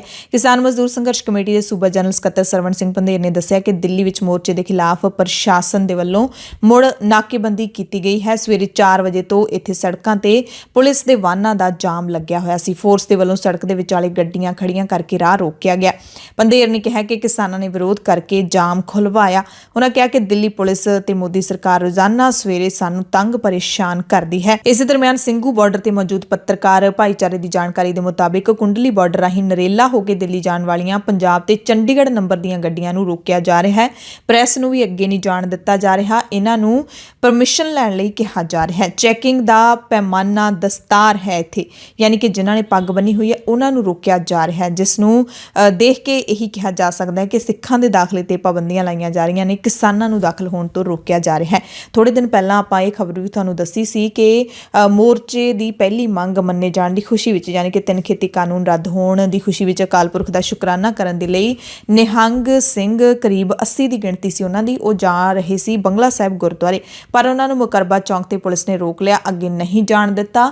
ਕਿਹਾ ਕਿ ਪਹਿਲਾਂ ਪਰਮਿਸ਼ਨ ਲਓ, ਤੇ ਪਰਮਿਸ਼ਨ ਲੈਣ ਤੋਂ ਬਾਅਦ ਨਿਹੰਗ ਸਿੰਘਾਂ ਨੂੰ ਪੁਲਿਸ ਦੀਆਂ ਗੱਡੀਆਂ ਦੇ ਵਿੱਚ ਬਿਠਾ ਕੇ ਬੰਗਲਾ ਸਾਹਿਬ ਦੇ ਦਰਸ਼ਨ ਕਰਵਾਉਣ ਲਈ ਲਿਜਾਇਆ ਗਿਆ ਸੀ। ਪੰਧੇਰ ਨੇ ਸਰਕਾਰ ਨੂੰ ਚੇਤਾਵਨੀ ਵੀ ਦਿੱਤੀ ਹੈ ਕਿ ਜੇ ਸਰਕਾਰ ਨੇ ਸਾਡੀਆਂ ਸਾਰੀਆਂ ਮੰਗਾਂ ਨਾ ਮੰਨੀਆਂ ਤਾਂ ਅਸੀਂ ਸਰਕਾਰ ਨੂੰ ਮੂੰਹ ਤੋੜਵਾਂ ਜਵਾਬ ਦੇਵਾਂਗੇ। ਪੰਧੇਰ ਨੇ 13 ਦਸੰਬਰ ਨੂੰ ਪੰਜਾਬ ਦੇ ਵਿੱਚ ਰੇਲ ਰੋਕੋ ਸੰਘਰਸ਼ ਸ਼ੁਰੂ ਕਰਨ ਦਾ ਮੁੜ ਤੋਂ ਐਲਾਨ ਕਰ ਦਿੱਤਾ ਹੈ। ਅੱਜ ਫਿਰ ਸਵੇਰੇ 3 ਵਜੇ ਤੜਕਸਾਰ ਤੋਂ ਬਾਅਦ ਜਾਮ ਲੱਗਾ ਸੀ। ਜਦੋਂ ਕਿਸਾਨਾਂ ਨੇ ਵਿਰੋਧ ਕੀਤਾ ਫਿਰ ਉਹ ਜਾਮ ਖਿਲਾਏ ਗਏ ਆ ਤੇ ਦਿੱਲੀ ਦੀ ਪੁਲਿਸ, ਮੋਦੀ ਸਰਕਾਰ ਆਮ ਲੋਕਾਂ ਨੂੰ ਰੋਜ਼ ਸਵੇਰੇ ਤੰਗ ਪਰੇਸ਼ਾਨ ਕਰਦੀ ਆ, ਅਰੇ ਚਾਹੀਦਾ ਨਹੀਂ ਹੈਗਾ। ਦੂਸਰਾ ਹੈਗਾ ਵੀ ਭਾਰਤ ਸਰਕਾਰ ਭਰੋਸੇ ਨਾ ਦੇਵੇ, ਉਹ ਅਮਲ 'ਚ ਕੰਮ ਕਰਕੇ ਖਾਏ। ਦਿੱਲੀ ਦੇ ਜਿੰਨੇ ਕੇਸ ਆ ਤੇ ਚੰਡੀਗੜ੍ਹ ਦੇ, ਉਹ ਸਾਰੇ ਕੇਂਦਰ ਦੇ ਅਧੀਨ ਸਿੱਧੇ ਆਉਂਦੇ ਹੈਗੇ, ਉਸੇ ਵੇਲੇ FIR ਖਾਰਜ ਕੀਤੀਆਂ ਜਾਣੀਆਂ। ਬਾਕੀ ਸੂਬਿਆਂ ਵਾਲੇ ਸਾਰੇ ਕੇਸ ਵਾਪਸ ਹੋਣੇ ਚਾਹੀਦੇ ਨੇ। ਪ੍ਰਦੂਸ਼ਣ ਐਕਟ, ਬਿਜਲੀ ਸੰਸ਼ੋਧਨ ਬਿੱਲ ਦੇ ਵਿੱਚ ਜੋ ਸ਼ੰਕੇ ਨੇ ਕਿਸਾਨਾਂ ਦੇ ਦੂਰ ਕੀਤੇ ਜਾਣੇ ਚਾਹੀਦੇ ਨੇ, ਉਹ ਮਸਲਿਆਂ ਦਾ ਹੱਲ ਹੋਣਾ ਚਾਹੀਦਾ। ਲਖੀਮਪੁਰ ਖੀਰੀ ਬਾਰੇ ਬੋਲਿਆ ਨਹੀਂ ਜਾ ਰਿਹਾ। ਅਜੇ ਮਿਸ਼ਰਾ ਜੀ ਅਸਤੀਫਾ ਦੇਣ ਤਾਂ ਹੀ ਉਹ ਜਿਹੜੇ ਪੁਲਿਸ ਕੇਸ ਨਿਰਪੱਖ ਜਾਂਚ ਹੋ ਕੇ ਜਿਹੜੇ ਸਾਡੇ 4 ਨੌਜਵਾਨ ਨਜਾਇਜ਼ ਫਸਾਏ ਹੋਏ ਆ 302 ਵਾਲੇ ਕੇਸ ਦੇ ਵਿੱਚ 2, ਉਹਨਾਂ ਨੂੰ ਬਾਹਰ ਕੱਢਿਆ ਜਾਣਾ ਚਾਹੀਦਾ। ਆਪ ਰੋਡਵੇਜ ਜਾਂ ਪਨ ਬੱਸ ਵਾਲੇ ਨੇ, ਉਹਨਾਂ ਨੂੰ ਵੀ ਜੋ ਵਾਅਦੇ ਕੀਤੇ ਉਹ ਪੂਰੇ ਨਹੀਂ ਕੀਤੇ ਗਏ, ਸੋ ਉਹ ਵੀ ਸਟ੍ਰਾਈਕ ਤੇ ਜਾ ਰਹੇ। ਅਸੀਂ ਸਾਰੇ ਮੁਲਾਜ਼ਮਾਂ ਦਾ ਜਿਹੜੀ ਸਮਰਥਨ ਕਰਦੇ। ਜੇ ਸਰਕਾਰ ਕੁਝ ਅਜਿਹਾ ਕਰਦੀ ਹੈ ਤਾਂ ਉਹਦਾ ਮੂੰਹ ਤੋੜਵਾਂ ਜਵਾਬ ਦੇਵਾਂਗੇ। ਦਿੱਲੀ ਵਾਲਾ ਮੋਰਚਾ 'ਚ ਬੈਠੇ ਹਾਂ। 13 ਤਰੀਕ ਨੂੰ ਸਾਡਾ ਵੀ ਪੰਜਾਬ ਵਿੱਚ ਰੇਲ ਰੋਕੋ ਆ। ਸਰਕਾਰ ਇਸ ਗੱਲ ਦਾ ਧਿਆਨ ਰੱਖੇ। ਧੰਨਵਾਦ। ਇਸੇ ਦਰਮਿਆਨ ਜਾਣਕਾਰੀ ਇਹ ਵੀ ਮਿਲ ਰਹੀ ਹੈ ਕਿ ਇੱਕ ਕਿਸਾਨ ਲੀਡਰ ਜਿਹੜੇ ਦਿੱਲੀ ਤੋਂ ਯੁੱਧਵੀਰ ਸਿੰਘ, ਉਹਨਾਂ ਨੂੰ ਕੇਂਦਰੀ ਗ੍ਰਹਿ ਮੰਤਰੀ ਅਮਿਤ ਸ਼ਾਹ ਨੇ ਫੋਨ ਕੀਤਾ ਹੈ। ਫੋਨ ਤੇ ਗੱਲਬਾਤ ਹੋਈ ਹੈ ਤੇ ਅਮਿਤ ਸ਼ਾਹ ਨੇ ਭਰੋਸਾ ਦਿਵਾਇਆ ਹੈ ਕਿ ਸਰਕਾਰ ਤੁਹਾਡੀਆਂ ਮੰਗਾਂ ਤੇ ਸੰਜੀਦਗੀ ਦੇ ਨਾਲ ਵਿਚਾਰ ਕਰ ਰਹੀ ਹੈ। ਬਾਕੀ ਮੰਗਾਂ ਨੇ ਜਿਹੜੀਆਂ ਉਹ ਵੀ ਮੰਨ ਲਈਆਂ ਜਾਣਗੀਆਂ। ਇਹ ਵੀ ਖਬਰਾਂ ਚੱਲ ਰਹੀਆਂ ਨੇ ਕਿ ਸਰਕਾਰ ਸਾਰੇ ਦੇਸ਼ ਦੇ ਵਿੱਚ ਕਿਸਾਨੀ ਸੰਘਰਸ਼ ਦੌਰਾਨ ਜਿਹੜੇ ਵੀ ਕਿਸਾਨ ਤੇ ਪਰਚਾ ਦਰਜ ਹੋਇਆ ਸਾਰੇ ਵਾਪਸ ਲੈਣ ਦਾ ਮਨ ਵੀ ਬਣਾ ਚੁੱਕੀ ਹੈ। ਖੈਰ, ਹਾਲ ਦੀ ਘੜੀ ਤਾਂ ਕਿਸਾਨ ਉੱਥੇ ਬੈਠੇ ਨੇ। ਕਿਸਾਨ ਲੀਡਰਾਂ ਨੇ ਕਿਹਾ ਕਿ ਜੇ ਸਾਨੂੰ ਲੱਗਿਆ ਕਿ ਸਰਕਾਰ ਸਾਡੀਆਂ ਮੰਗਾਂ ਤੇ ਗੰਭੀਰਤਾ ਨਾਲ ਵਿਚਾਰ ਕਰ ਰਹੀ ਹੈ ਤੇ ਸਾਨੂੰ ਲਿਖਤੀ ਕੋਈ ਭਰੋਸਾ ਦਿੱਤਾ ਤਾਂ ਫਿਰ ਅਸੀਂ ਸੋਚਾਂਗੇ ਕਿ ਅਸੀਂ ਮੋਰਚੇ ਨੇ ਜਿਹੜੇ ਉਹ ਅੱਗੇ ਚਲਾਉਣੇ ਨੇ ਤੇ ਜੇ ਖਤਮ ਕਰਨੇ ਨੇ ਤਾਂ ਕਦੋਂ ਇੱਥੋਂ ਵਾਪਸ ਜਾਣਾ। ਕਿਸਾਨ ਲੀਡਰ ਰਾਕੇਸ਼ ਟਿਕੈਤ ਨੇ ਕਿਹਾ ਕਿ ਕੇਂਦਰ ਸਰਕਾਰ ਸੋਮਵਾਰ ਨੂੰ 6 ਦਸੰਬਰ ਨੂੰ ਸੰਸਦ ਦੇ ਵਿੱਚ ਸਰਕਾਰੀ ਬੈਂਕਾਂ ਦੇ ਨਿੱਜੀਕਰਨ ਦਾ ਬਿੱਲ ਪੇਸ਼ ਕਰਨ ਜਾ ਰਹੀ ਹੈ। ਰਾਕੇਸ਼ ਟਿਕੈਤ ਨੇ ਟਵੀਟ ਕਰਕੇ ਕਿਹਾ ਕਿ ਮੈਂ ਅੰਦੋਲਨ ਦੀ ਸ਼ੁਰੂਆਤ ਵਿੱਚ ਹੀ ਸੁਚੇਤ ਕੀਤਾ ਸੀ ਕਿ ਅਗਲਾ ਨੰਬਰ ਬੈਂਕਾਂ ਦਾ ਹੋਏਗਾ। ਹੁਣ ਨਤੀਜਾ ਵੇਖਿਓ, 6 ਦਸੰਬਰ ਯਾਨੀ ਕਿ ਸੋਮਵਾਰ ਨੂੰ ਸੰਸਦ ਦੇ ਵਿੱਚ ਸਰਕਾਰੀ ਬੈਂਕਾਂ ਦੇ ਨਿੱਜੀਕਰਨ ਦਾ ਬਿੱਲ ਪੇਸ਼ ਹੋ ਰਿਹਾ ਹੈ। ਨਿੱਜੀਕਰਨ ਦੇ ਖਿਲਾਫ ਦੇਸ਼ ਭਰ ਵਿੱਚ ਸਾਂਝੇ ਅੰਦੋਲਨ ਦੀ ਲੋੜ ਹੈ ਤੇ ਇਸੇ ਨਿੱਜੀਕਰਨ ਦੇ ਖਿਲਾਫ ਬੈਂਕ ਨੇ ਜਿਹੜੇ ਉਹ ਹੜਤਾਲਾਂ ਤੇ ਵੀ ਜਾ ਰਹੇ ਨੇ। ਸੋ ਜੇਕਰ ਤੁਹਾਨੂੰ ਬੈਂਕ ਦੇ ਵਿੱਚ ਕੋਈ ਜ਼ਰੂਰੀ ਕੰਮ ਹੈ ਤਾਂ 15 ਦਸੰਬਰ ਤੋਂ ਪਹਿਲਾਂ ਨਿਪਟਾ ਲਿਓ। 16 ਤੋਂ 17 ਦਸੰਬਰ ਨੂੰ ਬੈਂਕ ਕਾਨੂੰਨ ਸੋਧ ਬਿੱਲ 2021 ਦੇ ਵਿਰੋਧ ਵਿੱਚ ਦੇਸ਼ ਭਰ ਦੇ ਬੈਂਕ ਬੰਦ ਰਹਿਣਗੇ। 18 ਦਸੰਬਰ ਨੂੰ ਵੀ ਬੈਂਕ ਅੱਧੇ ਦਿਨ ਲਈ ਖੁੱਲਣਗੇ। 19 ਦਸੰਬਰ ਨੂੰ ਐਤਵਾਰ ਦੀ ਛੁੱਟੀ ਰਹੇਗੀ।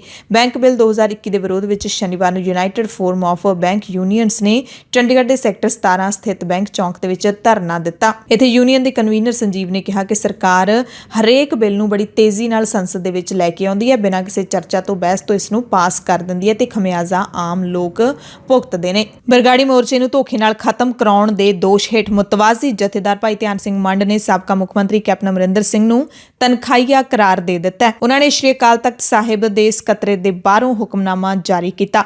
5 ਸਿੰਘਾਂ ਦੇ ਨਾਲ ਹੁਕਮਨਾਮਾ ਜਾਰੀ ਕਰਦਿਆਂ ਉਹਨਾਂ ਨੇ ਸਿੱਖ ਸੰਗਤ ਨੂੰ ਕਿਹਾ ਕਿ ਜਦੋਂ ਤੱਕ ਕੈਪਟਨ ਅਮਰਿੰਦਰ ਸਿੰਘ ਨਿੱਜੀ ਤੌਰ ਤੇ ਸ਼੍ਰੀ ਅਕਾਲ ਤਖਤ ਸਾਹਿਬ ਵਿਖੇ ਪੇਸ਼ ਹੋ ਕੇ ਸਪਸ਼ਟੀਕਰਨ ਨਹੀਂ ਦੇ ਦਿੰਦੇ, ਤਨਖਾਹ ਨਹੀਂ ਲਗਵਾ ਲੈਂਦੇ, ਉਦੋਂ ਤੱਕ ਉਹਨਾਂ ਨੂੰ ਕੋਈ ਸਹਿਯੋਗ ਨਾ ਕੀਤਾ ਜਾਵੇ। ਨਾ ਕਿਸੇ ਵੀ ਗੁਰਦੁਆਰੇ ਜਾਂ ਸੰਗਤੀ ਇਕੱਠ ਵਿੱਚ ਉਹਨਾਂ ਨੂੰ ਬੋਲਣ ਦਿੱਤਾ ਜਾਵੇ, ਨਾ ਹੀ ਕਿਸੇ ਕਿਸਮ ਦਾ ਸਹਿਯੋਗ ਤੇ ਮਾਣ ਸਨਮਾਨ ਦਿੱਤਾ ਜਾਵੇ।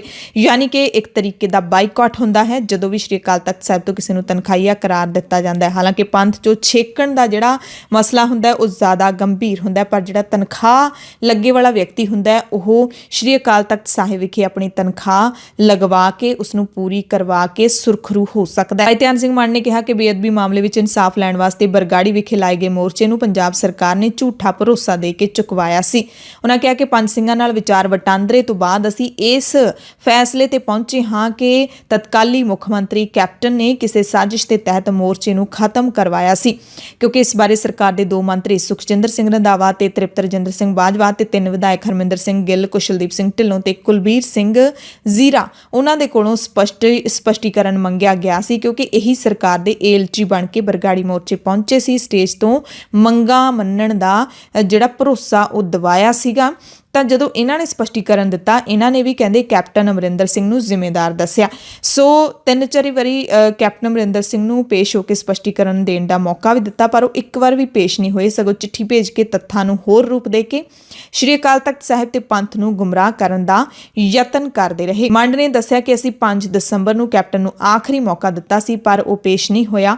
ਇਸ ਲਈ ਬੇਅਦਬੀ ਮਾਮਲੇ ਵਿੱਚ ਇਨਸਾਫ ਲੈਣ ਵਾਸਤੇ ਚੱਲ ਰਹੇ ਉਸ ਬਰਗਾੜੀ ਦੇ ਮੋਰਚੇ ਨੂੰ ਤਾਰਪੀਡੋ ਕਰਨ ਦੇ ਦੋਸ਼ ਹੇਠ ਕੈਪਟਨ ਨੂੰ ਤਨਖਾਹੀਆ ਕਰਾਰ ਦਿੱਤਾ ਜਾਂਦਾ ਹੈ। ਤੇ ਪੰਜਾਬ ਦੇ ਵਿੱਚ 2022 ਦੀਆਂ ਵਿਧਾਨ ਸਭਾ ਚੋਣਾਂ ਨੂੰ ਲੈ ਕੇ ਵੀ ਮਾਹੌਲ ਕਾਫੀ ਗਰਮਾਉਂਦਾ ਜਾ ਰਿਹਾ ਹੈ। ਆਮ ਆਦਮੀ ਪਾਰਟੀ ਦੇ ਲੀਡਰ ਰਾਘਵ ਚੱਡਾ ਨੇ ਮੁੱਖ ਮੰਤਰੀ ਚੰਨੀ ਦੀ ਹਲਕੇ ਚਮਕੌਰ ਸਾਹਿਬ ਵਿਖੇ ਰੇਡ ਮਾਰ ਕੇ ਇੱਕ ਦਿਨ ਪਹਿਲਾਂ ਹੀ ਇਹ ਦਾਅਵਾ ਕੀਤਾ ਸੀ ਕਿ ਇੱਥੇ ਮਾਈਨਿੰਗ ਚੱਲ ਰਹੀ ਹੈ।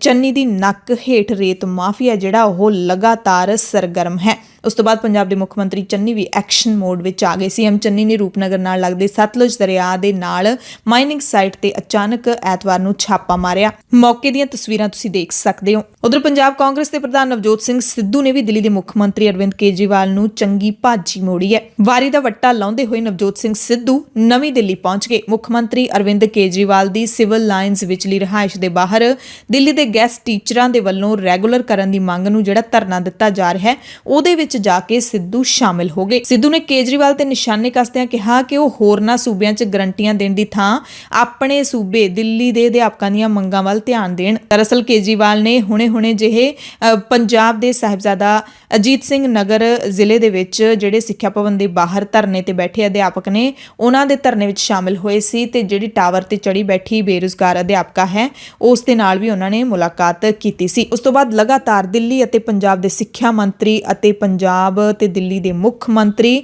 ਆਪੋ ਆਪਣੇ ਸੂਬਿਆਂ ਦੇ ਵਿੱਚ ਸਿੱਖਿਆ ਬਿਹਤਰ ਹੋਣ ਨੂੰ ਲੈ ਕੇ ਭਿੜ ਰਹੇ ਨੇ।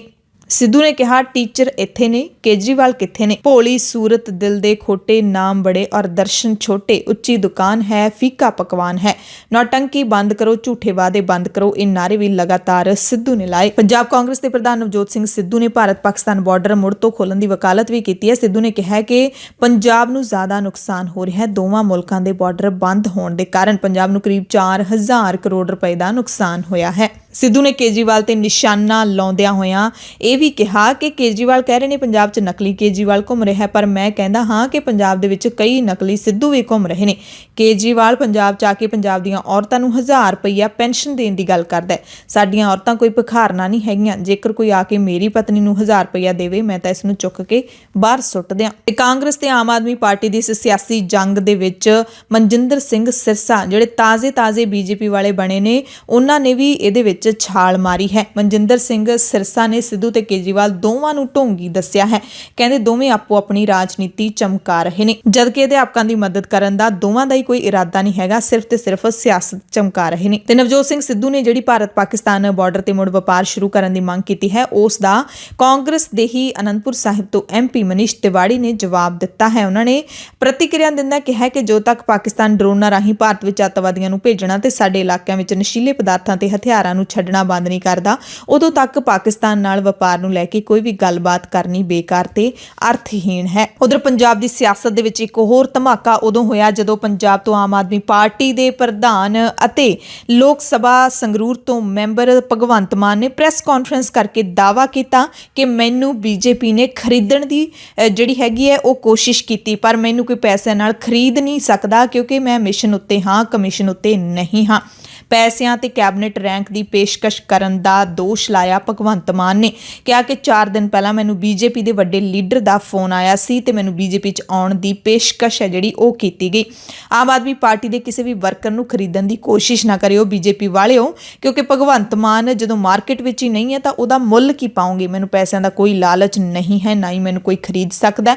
ਮੈਂ ਪੰਜਾਬ ਦੇ ਲੋਕਾਂ ਲਈ, ਪੰਜਾਬੀਅਤ ਲਈ ਖੜਾ, ਉਹਨਾਂ ਦੇ ਵਿਸ਼ਵਾਸ ਉੱਤੇ ਖੜਾ ਹਾਂ। ਕਹਿੰਦੇ ਮੈਂ ਆਪਣਾ ਪੈਸੇ ਬਣਾਉਣ ਵਾਲਾ ਕਰੀਅਰ ਛੱਡ ਕੇ ਹੀ ਆਮ ਆਦਮੀ ਪਾਰਟੀ ਬਣਾਈ ਹੈ ਤੇ ਆਮ ਆਦਮੀ ਪਾਰਟੀ ਨੂੰ 2014 ਤੋਂ ਲੈ ਕੇ ਹੁਣ ਤੱਕ ਖੂਨ ਪਸੀਨੇ ਦੇ ਨਾਲ ਸਿੰਜਿਆ ਹੈ। ਇਹ ਕਿਹਾ ਕਿ ਮੈਂ ਸੰਸਦ ਵਿੱਚ ਸਭ ਤੋਂ ਵੱਧ ਸਵਾਲ ਪੁੱਛਦਾ, ਸ਼ਾਇਦ ਮੈਨੂੰ ਚੁੱਪ ਕਰਾਉਣ ਦੇ ਲਈ ਹੀ ਮੈਨੂੰ ਆਫਰ ਦਿੱਤੀ ਗਈ ਹੈ, ਪਰ ਬੀਜੇਪੀ ਦੇ ਕੋਲ ਉਹ ਨੋਟ ਨਹੀਂ ਹੈਗੇ ਜਿਹੜੇ ਮੈਨੂੰ ਖਰੀਦ ਸਕਣ।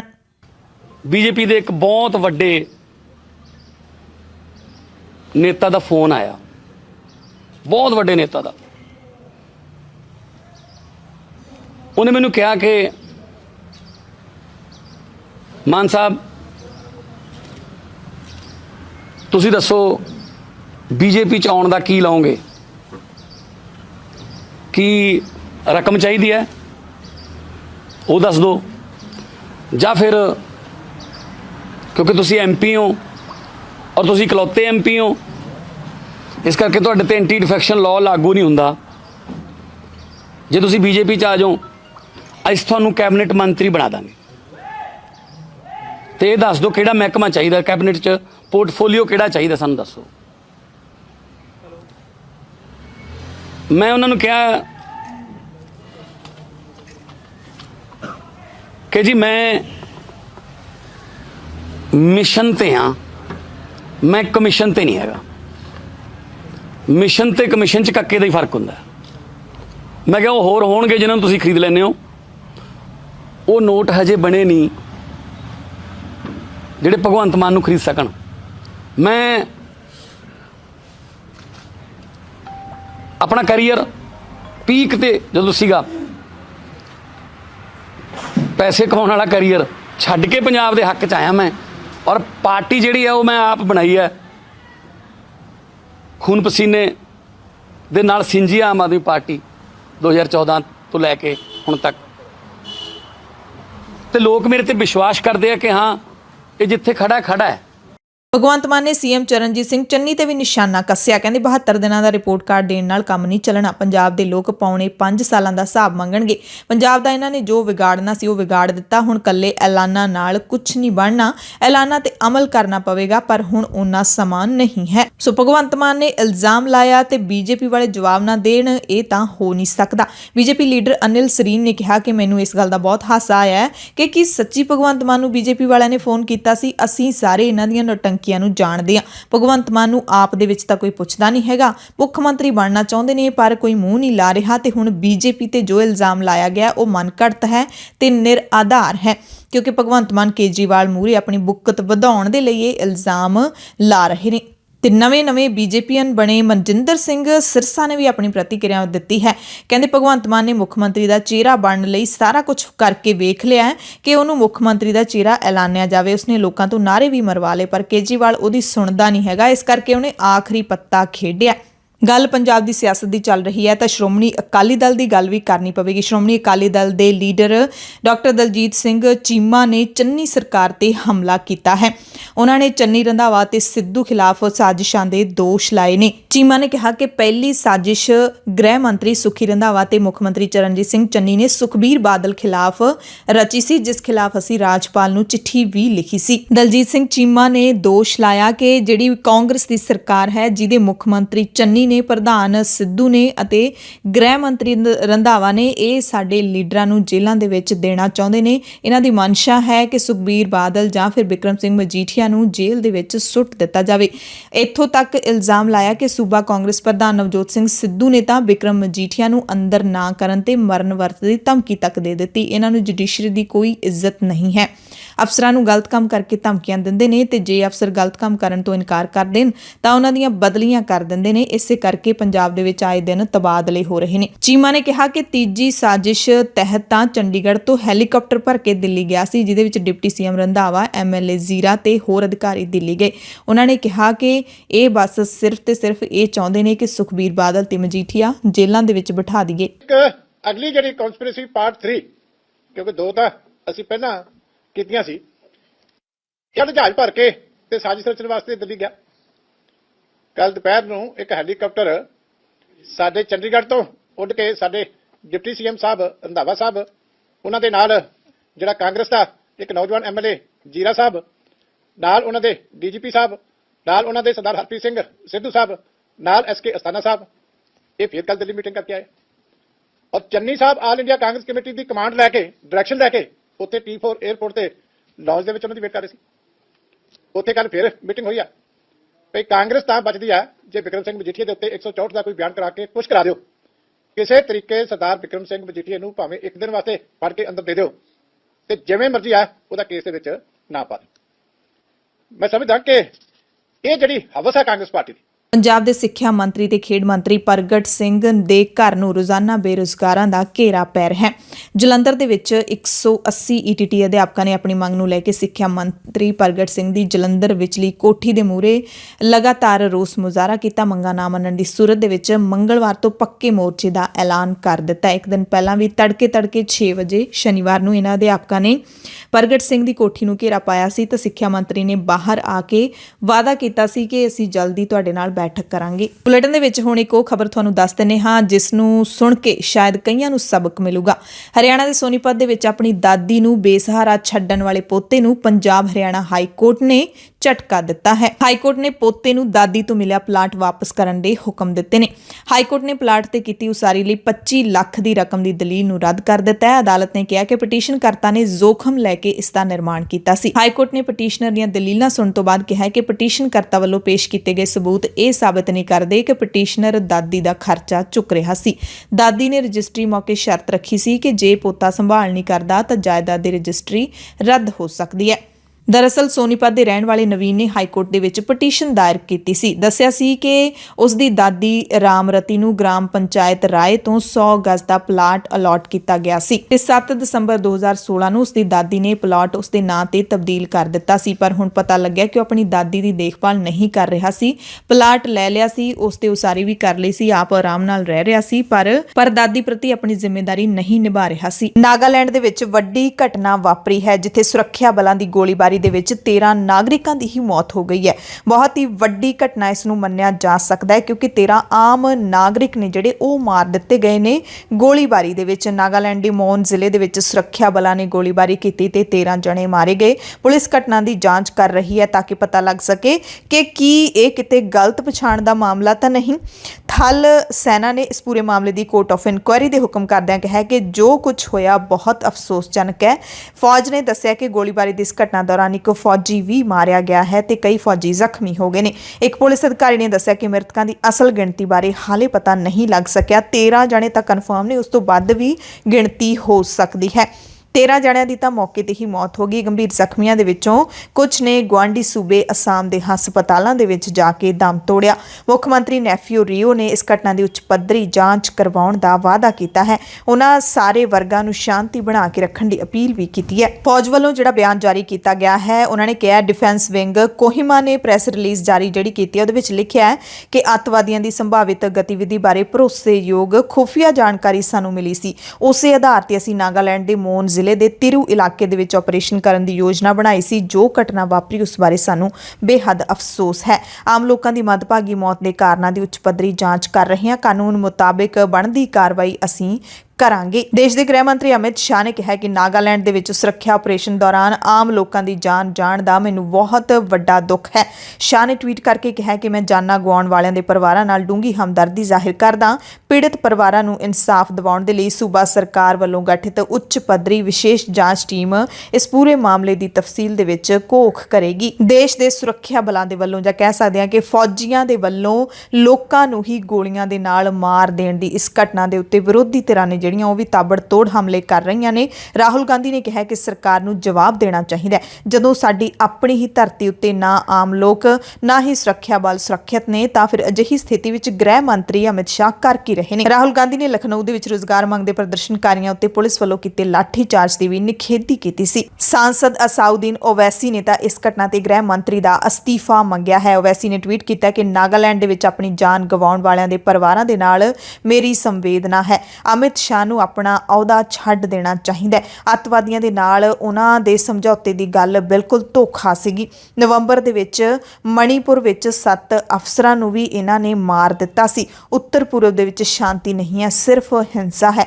ਅਮਿਤ ਸ਼ਾਹ ਨੂੰ ਤੁਰੰਤ ਆਪਣਾ ਅਸਤੀਫਾ ਦੇ ਕੇ ਲਾਂਭੇ ਹੋ ਜਾਣਾ ਚਾਹੀਦਾ ਹੈ। ਸੋ ਨਾਗਾਲੈਂਡ ਦੇ ਵਿੱਚ ਵਾਪਰੀ ਇਸ ਵੱਡੀ ਘਟਨਾ ਨੂੰ ਸੁਣ ਕੇ ਪੂਰੇ ਜਿਹੜੇ ਦੇਸ਼ ਦੇ ਵਾਸੀ ਹੈਗੇ ਨੇ ਉਹ ਜ਼ਰੂਰ ਕੰਬ ਉੱਠੇ ਨੇ, ਕਿਉਂਕਿ ਫੌਜ ਜਿਹੜੀ ਕਿ ਸਾਡੀ ਰੱਖਿਆ ਕਰਦੀ ਹੈ, ਜਿਹੜੀ ਆਮ ਨਾਗਰਿਕਾਂ ਦੀ ਰੱਖਿਆ ਲਈ ਹੁੰਦੀ ਹੈ, ਉਹ ਇੰਨਾ ਵੱਡਾ ਧੋਖਾ ਖਾ ਜਾਵੇ। ਕਿਉਂਕਿ ਫੌਜ ਨੇ ਇਹ ਬਿਆਨ ਦਿੱਤਾ ਹੈ ਕਿ ਸਾਨੂੰ ਪੂਰੀ ਸਹੀ ਜਾਣਕਾਰੀ ਮਿਲੀ ਸੀ ਕਿ ਇੱਥੇ ਅੱਤਵਾਦੀ ਆਪਣੀ ਜਿਹੜੀ ਕਾਰਵਾਈ ਕਰਨਗੇ। ਪਰ ਇੱਥੇ ਸਵਾਲ ਉੱਠਦਾ ਹੈ ਕਿ ਕੀ ਫੌਜ ਦੀ ਜਿਹੜੀ ਜਾਣਕਾਰੀ ਹੁੰਦੀ ਹੈ, ਖੁਫੀਆ ਜਾਣਕਾਰੀ, ਉਹ ਇੰਨੀ ਕਮਜ਼ੋਰ ਹੋ ਸਕਦੀ ਹੈ ਕਿ 13 ਜਣਿਆਂ ਦੀ ਤਾਂ ਮੌਕੇ ਤੇ ਹੀ ਜਾਨ ਹੈ ਜਿਹੜੀ ਉਹ ਚਲੀ ਗਈ ਹੈ। ਬਾਕੀ ਹਲੇ ਉੱਥੇ ਜਿਹੜੇ ਲੋਕ ਜ਼ਖਮੀ ਨੇ ਉਹਨਾਂ ਦਾ ਪਤਾ ਨਹੀਂ ਕੀ ਹੋਣਾ ਹੈ। ਪੱਛਮੀ ਬੰਗਾਲ ਦੀ ਮੁੱਖ ਮੰਤਰੀ ਤੇ TMC ਸੁਪਰੀਮੋ ਮਮਤਾ ਬੈਨਰਜੀ ਤੇ ਚੋਣ ਰਣਨੀਤੀਕਾਰ ਪ੍ਰਸ਼ਾਂਤ ਕਿਸ਼ੋਰ ਦੇ ਵੱਲੋਂ ਕਾਂਗਰਸ ਨੂੰ ਨਿਸ਼ਾਨਾ ਬਣਾਏ ਜਾਣ ਤੋਂ ਬਾਅਦ ਛੱਤੀਸਗੜ੍ਹ ਦੇ ਮੁੱਖ ਮੰਤਰੀ ਭੁਪੇਸ਼ ਬਘੇਲ ਨੇ ਕਿਹਾ ਕਿ ਕਾਂਗਰਸ ਤੋਂ ਬਿਨਾਂ ਵਿਰੋਧੀ ਪਾਰਟੀਆਂ ਦਾ ਕੋਈ ਵੀ ਗੱਠਜੋੜ BJP ਨੂੰ ਨਹੀਂ ਹਰਾ ਸਕਦਾ।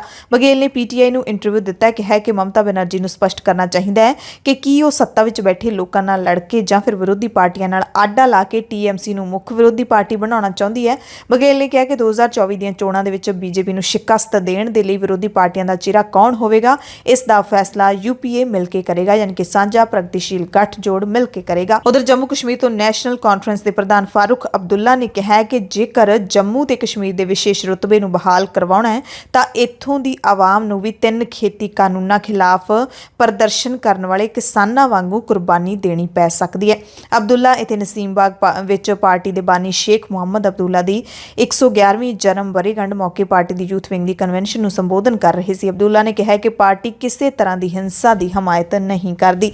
ਸੋ ਕਿਸਾਨਾਂ ਦੇ ਸੰਘਰਸ਼ ਦੀਆਂ ਮਿਸਾਲਾਂ ਨੇ ਜਿਹੜੀਆਂ ਉਹ ਦਿੱਤੀਆਂ ਜਾਣ ਲੱਗੀਆਂ ਨੇ। ਜੰਮੂ ਕਸ਼ਮੀਰ ਦੇ ਜਿਹੜੇ ਲੋਕ ਨੇ ਉਹ ਸ਼ਾਇਦ ਹੁਣ ਪਛਤਾਉਂਦੇ ਹੋਣਗੇ ਕਿ ਕਿਸਾਨਾਂ ਦੇ ਵਾਂਗੂ ਉਹਨਾਂ ਨੂੰ ਵੀ ਸੰਘਰਸ਼ ਹੈ ਜਿਹੜਾ ਉਹ ਸ਼ੁਰੂ ਕਰਨਾ ਚਾਹੀਦਾ ਸੀ। ਸ਼ਾਇਦ ਜੇ ਕਿਸਾਨਾਂ ਦੇ ਵਾਂਗੂ ਸਿਰੜ ਕਰਕੇ ਉਦੋਂ ਉਹ ਵੀ ਬਹਿ ਜਾਂਦੇ ਤਾਂ ਸ਼ਾਇਦ ਉਹਨਾਂ ਦਾ ਸੂਬਾ ਟੁੱਟਣੋਂ ਬਚ ਜਾਂਦਾ। ਪੰਜਾਬ ਦੀਆਂ ਖਾਸ ਖਬਰਾਂ ਦੇ ਖਾਸ ਬੁਲੇਟਿਨ ਦੇ ਵਿੱਚ ਤੁਹਾਡੇ ਸਭ ਤੋਂ ਇਜਾਜ਼ਤ ਚਾਹੁੰਦੇ ਹਾਂ। ਧੰਨਵਾਦ।